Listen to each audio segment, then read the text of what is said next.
Hello friends, मैं हूं advocate Pradeep Pandey और आप देख रहे हैं आपका अपना यूट्यूब चैनल कानूनी बात। फ्रेंड्स, आज बात करते हैं सीआरपीसी की धारा 125 जो कि मेंटेनेंस के बारे में है। जो कि अभी अगर हम नए सेक्शन की बात करें, जो नया एक्ट लागू हुआ है बीएनएसएस, उसकी धारा 144 के बारे में। फ्रेंड्स, दोनों धाराओं में कोई चेंज नहीं है, बिल्कुल सेम टू सेम है, तो आम जनता पे कोई इसका फर्क नहीं पड़ने वाला है। अब बात करते हैं इसका क्या प्रोसीजर है। पत्नी पति से कोर्ट में किस तरीके से मेंटेनेंस ले सकती है, क्या प्रावधान है उसको, किस तरीके से एप्लीकेशन फाइल करना पड़ेगा, कितने टाइम में इसमें आपको मेंटेनेंस मिलना शुरू हो जाएगा, और अगर मेंटेनेंस पति नहीं देता है तो उस पर क्या प्रावधान है। साथ ही साथ पति की कितनी इनकम है और उसका कितना % पत्नी को देना पड़ेगा। आज इस वीडियो में डिटेल में चर्चा करेंगे कि ये मेंटेनेंस का केस है किस तरीके से चलता है। फ्रेंड्स, तो वीडियो को शुरू करते हैं। अगर आपने हमारे चैनल को सब्सक्राइब नहीं किया तो चैनल को सब्सक्राइब कर लें ताकि आपको ऐसे ही अपडेटेड वीडियो मिलते रहें। फ्रेंड्स, अगर कोई पत्नी है, पति से अलग रह रही है या पति के घर में ही रह रही है, पति उसको मेंटेनेंस यानी भरण पोषण नहीं दे रहा है, ऐसी स्थिति में पत्नी जो है पति के खिलाफ सीआरपीसी की धारा 125 के तहत एक मेंटेनेंस का एक केस फाइल कर सकती है फैमिली कोर्ट के अंदर। ऐसी सिचुएशन में कोर्ट जो है अपोजिट पार्टी यानी पति को नोटिस इशू करेगी और एक जवाब देने का मौका देगी कि आप अपने जवाब में क्या कहना चाहते हैं, आप उसको मेंटेन कर रहे हैं नहीं कर रहे हैं, और आपकी क्या फाइनेंशियल स्टेटस है, आपकी कितनी इनकम है, कितने एक्सपेंसेस हैं, उन सारे चीज़ों के बारे में। साथ ही साथ पत्नी उस एप्लीकेशन के साथ एक इंटरिम मेंटेनेंस की बात करती है कि मुझे केस की सुनवाई के दौरान एक इंटरिम मेंटेनेंस मिल जाए, ताकि केस तो लंबा चलेगा, उसमें समय लगता है, मुझे एक अमाउंट तो कम से कम लमसम अमाउंट मिलता रहे हर महीने। ऐसी सिचुएशन में दोनों पार्टीज को इनकम एफिडेविट फाइल करना होता है। अपने जो भी इनकम होती है, जो भी हमारे एक्सपेंसेज होते हैं, जो हमारे लाइबिलिटीज होती हैं, वो सारी फाइल करना होता है।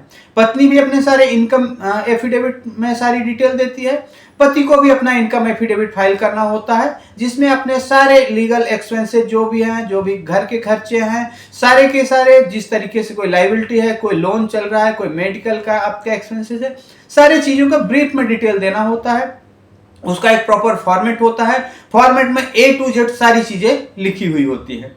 तो इस तरीके से ये नहीं है कि पति बोल दे मैं तो कुछ कमाता ही नहीं। कमाने की बात बाद में आती है, पहले आपको अपनी पूरी फाइनेंशियल स्टेटस आपको बतानी होती है कि घर में आपके न्यूज़पेपर आता है नहीं आता है, घर में आपके पास टीवी है कि नहीं है, टीवी है तो कौन सी ब्रांड का टीवी है, डीटीएच आपने कौन से लगाया हुआ है, मोबाइल फोन कौन सा यूज करते हैं, क्रेडिट कार्ड कितने हैं, आपके पास कार है, बाइक है, क्या है, उसका क्या नंबर है, इसके अलावा कितने बैंक अकाउंट हैं, कितनी प्रॉपर्टी है, फैमिली मेंबर कितने हैं, किसी को क्या बीमारी है, सारी की सारी A to Z आपकी जानकारी वहां पे दी जाती है। आपकी क्वालिफिकेशन क्या है, आप कहां पे काम करते थे पहले, आज कहां पे काम कर रहे हैं, सारी चीजों की जानकारी देनी होती है। इनकम एफिडेविट में आपको पिछले 3 साल की बैंक स्टेटमेंट आपको देना होता है। ऐसा नहीं कि आज की डेट में पति बोले नहीं मैं तो आज कमाता ही नहीं हूं, आज की बात छोड़ दीजिए, आप अपने पिछले 3 साल का आप स्टेटस दीजिए कि 3 साल में आपकी कितने बैंक अकाउंट है, सारे बैंकों के आपको स्टेटमेंट यहाँ पे लगाना है। पिछले 3 साल का बैंक स्टेटमेंट आप लगाएंगे तो सारा काला चिट्ठा आपका खुल जाएगा। वो भी 1 नहीं 2 नहीं 3 नहीं, जितने आपके बैंक अकाउंट हैं सारे के सारे आपको वहां पे शो करने हैं। अगर कोई आपने बैंक अकाउंट छिपा लेते हैं और इसके बारे में दूसरी पार्टी को जानकारी रहती है कि इसके पास इस बैंक में अकाउंट था जिसकी जानकारी यहाँ पे नहीं दिया है, तो उसके लिए अपोजिट पार्टी एक दूसरा एप्लीकेशन फाइल करेगी जिसमें आप जेल भी जा सकते हैं। तो इस तरीके से ये आपकी चीटिंग नहीं चलेगी कि मैं यहाँ पे कहता हूँ कि मेरा तो एक बैंक अकाउंट है जिसमें सिर्फ 1000 रुपए बैलेंस रहता है और कोई ट्रांजेक्शन नहीं होती है। अपना सेविंग अकाउंट, सैलरी अकाउंट, इसके साथ साथ जितने बैंक अकाउंट है सारी चीजें आपको देनी होती है। मेडिकल की कोई हिस्ट्री है, फैमिली की कोई मेडिकल की हिस्ट्री है, वो सारी चीजें आपको देनी होती है। ठीक है, तो इस चीज में बिल्कुल भी आप क्लियर हो जाइए कि आपकी कोई इनकम है तो आप उसको छिपा नहीं सकते हैं। ठीक है, दूसरी चीज, आपने केस फाइल होने के बाद या फिर शादी होने के बाद आपकी कोई प्रॉपर्टी है, आपने उसको बेच दिया हुआ है, कोई रेंटल इनकम आती तो उसको आपने बेच दिया है, वो सारी चीजें आएंगी, क्योंकि आपका जो इनकम देखा जाएगा पिछले 3 साल का देखा जाएगा, पिछले 3 साल की स्थिति क्या रही है। तो ये बिल्कुल मत सोचिए। मैंने अभी न्यूज में कहीं पढ़ा हुआ था, सोशल मीडिया पे बहुत सारी ऐसी शॉर्ट्स आते रहते हैं, वीडियोज आते रहते हैं कि अपने पत्नी के नाम पे आप लोन लो, प्रॉपर्टी अपनी माँ के नाम पे रखो। तो ऐसा नहीं है, आपको जो भी फाइनेंशियल स्टेटस है पिछले 3 साल का देखा जाएगा, शादी के बाद का सिर्फ नहीं देखा जाएगा। तो इस चीज से बिल्कुल दिमाग लगाने की जरूरत नहीं है। अननेसेसरी फालतू की रील्स के चक्कर में नहीं पड़ना है कि किसी ने कुछ कहा कि अपने सारे पैसे किसी और के ट्रांसफर कर दो। मान लीजिए पति के पास आज की डेट में 20 लाख रुपए है, उसको अपनी माँ के अकाउंट में ट्रांसफर कर देता है, फादर के अकाउंट में ट्रांसफर कर देता है, तो उसी की अमाउंट माना जाएगा। ऐसा नहीं कि डिस्प्यूट होने के बाद आपने अपनी प्रॉपर्टी माँ को के नाम पे ट्रांसफर कर दिया तो नहीं माना जाएगा, क्योंकि आप इतने बड़े दानदाता नहीं है। आपने केस से बचने के लिए इस तरीके से हथकंडे अपना रहे हो। अब बात करते हैं कि इसके बाद दोनों पार्टी अपना क्लेम फाइल करने के बाद अपोजिट पार्टी यानी हस्बैंड उसमें अपना रिप्लाई फाइल करेगा। रिप्लाई फाइल करने के बाद उसमें आर्गुमेंट होगा और एंट्री मेंटेनेंस यहाँ पे कोर्ट बांध देगा। मान लीजिए एंट्री मेंटेनेंस किसका हिसाब से बनता है, इसमें बहुत सारे लोग कहते हैं कि 70% ले जाएगी पत्नी, 50% ले जाएगी। तो ऐसा नहीं है कि 70% या 50% मिलता है। ये कोर्ट का अपना पैमाना होता है। एक मोटा मोटा हिसाब ये समझिए, मान लीजिए पति की इनकम 1 लाख रुपए है, ठीक है, पति पत्नी है।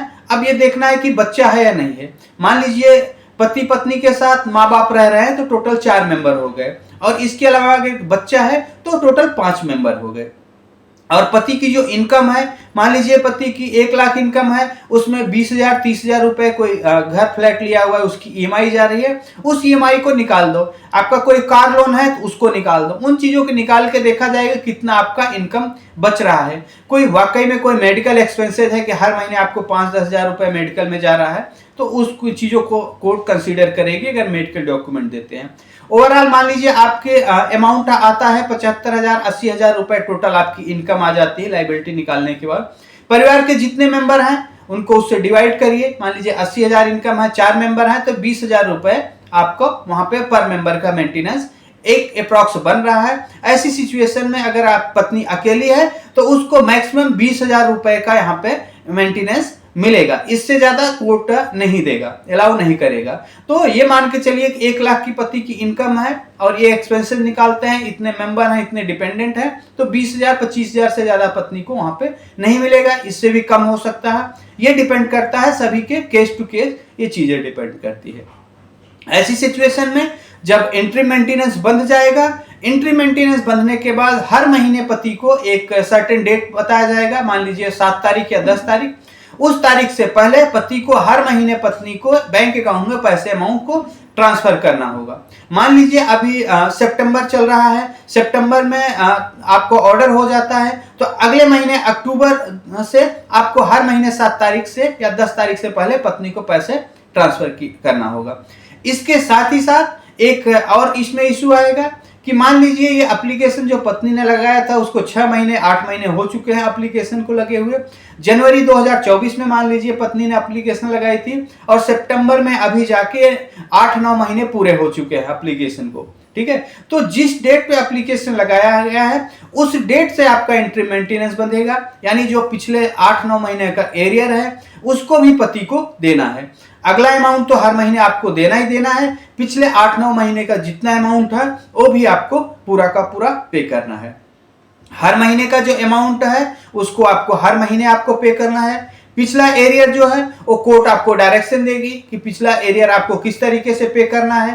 कई ज्यादातर मामलों में मैंने देखा हुआ है कि कोर्ट ये कहती है कि पिछला एरियर जो आप 1 साल के अंदर अंदर आप इसको पे करेंगे या फिर हर महीने इतना इतना करके आप देंगे, क्योंकि अगर पिछला एरियर इतना ज्यादा अमाउंट हो गया है कि पति की सैलरी इनकम से ही ज्यादा है तो पूरा एक साथ नहीं पे कर सकता। अब बात आती है कि इस ऑर्डर होने के बाद भी पति उस मेंटेनेंस को नहीं पे कर रहा है, पत्नी को परेशान कर रहा है, ठीक है, या ऐसी स्थिति है कि पे नहीं कर पा रहा है, तो ऐसी सिचुएशन में क्या होगा? ऐसी सिचुएशन में पत्नी जो है सीआरपीसी की धारा 125 के सब सेक्शन 3 के तहत एक दूसरा एप्लीकेशन फाइल करेगी सेम कोर्ट में। वहां पे जज साहब जो है उस स्थिति में वहां पे अटैचमेंट वारंट इशू कर देंगे। अटैचमेंट वारंट की मान लीजिए आपका कोई सैलरी इनकम है, आपके हर महीने बैंक अकाउंट में पैसे आते हैं तो वहां पे बैंक अकाउंट को अटैच कर दिया जाएगा। यानी कि आपका जितना एरिया का बन रहा है या फिर जितना आपका मंथली मेंटेनेंस है उसका अमाउंट का वहां पे अटैच कर दिया जाएगा। आपकी सैलरी जब आएगी तो आपको सैलरी नहीं मिलेगा, बैंक को डायरेक्शन दिया जाएगा कि ये अमाउंट आप निकाल के बैंक जो है कोर्ट को दे दे, कोर्ट उस अमाउंट को पत्नी के खाते में ट्रांसफर कराएगी। ठीक है। इसके अलावा मान लीजिए कई हस्बैंड ये कहते हैं मेरी तो कोई सैलरी इनकम ही नहीं है, मेरी इनकम बैंक में आती ही नहीं। ऐसी सिचुएशन में कोर्ट क्या करेगी? ऐसी सिचुएशन में कोर्ट अरेस्ट वारंट भी इशू कर सकती है। कोर्ट ने वहां अरेस्ट वारंट निकालेगी, आपको वहां पे जेल भी जाना पड़ेगा। इसके लिए आपको कितने दिन की जेल होगी? आपको जब एप्लीकेशन फाइल किया जाएगा जो पर डिफॉल्ट रहेगा आपको मैक्सिमम 30 दिन की सजा रहेगी। जज साहब इसमें 15 दिन की भी सजा सकते हैं और 30 दिन की भी सजा कर सकते हैं, तो मैक्सिमम इसमें 30 दिन का सजा है। अब मैंने अक्सर पतियों को कहते सुना है कि मैं तो जेल जाना पसंद करूंगा लेकिन इस पत्नी को मैं पैसे किसी भी हालत में नहीं दूंगा। तो देखिए, अगर कोर्ट से कोई ऑर्डर हुआ है तो आपको पैसे तो पे ही करने हैं। आप बेशक आप जेल जाना चाह रहे हो तो आप जेल जाओगे, बिल्कुल जेल जाओगे, जेल तो जाना ही पड़ेगा। लेकिन जेल जाने के बाद भी आप उस पैसे की देनदारी से मुकर नहीं पाओगे, पैसे की देनदारी आपके ऊपर खड़ी ही रहेगी, अभी आपको पैसा पे ही करना है। तो ये मत सोचिए कि मैं एक बार 1 महीने की जेल होके आया हूं तो दोबारा नहीं जाऊंगा। आपके पास वो पिछला अमाउंट पड़ा ही है। इसके बाद अगर आप अगले महीने की पेमेंट नहीं करते हो फिर से पत्नी दोबारा एप्लीकेशन लगाएगी, फिर से आप 30 दिन के लिए आप जेल जाओगे, अभी आपको अमाउंट पड़ा ही है। ये जो 1 महीने की जेल है पर डिफॉल्ट है, यानी इस महीने का सितंबर का नहीं दिया तो 1 महीने, अक्टूबर का नहीं दिया तो फिर 1 महीने, जब तक आप पेमेंट नहीं करोगे तब तक आप इस तरीके से 1-1 महीने जेल जाते रहोगे। ठीक है। अब इसका बचने का क्या प्रावधान है?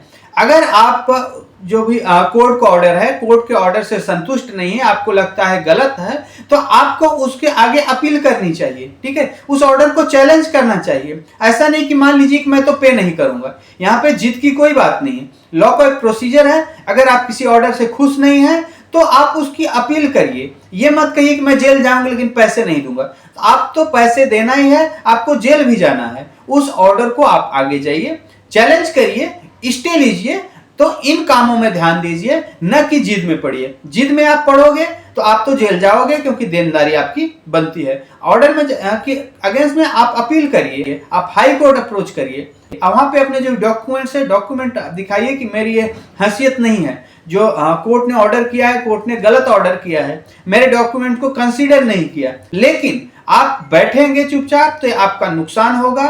ऑर्डर होने के 30 दिन के अंदर अंदर आपको अपील में जाना है। ठीक है। 30 दिन का आपके पास समय है।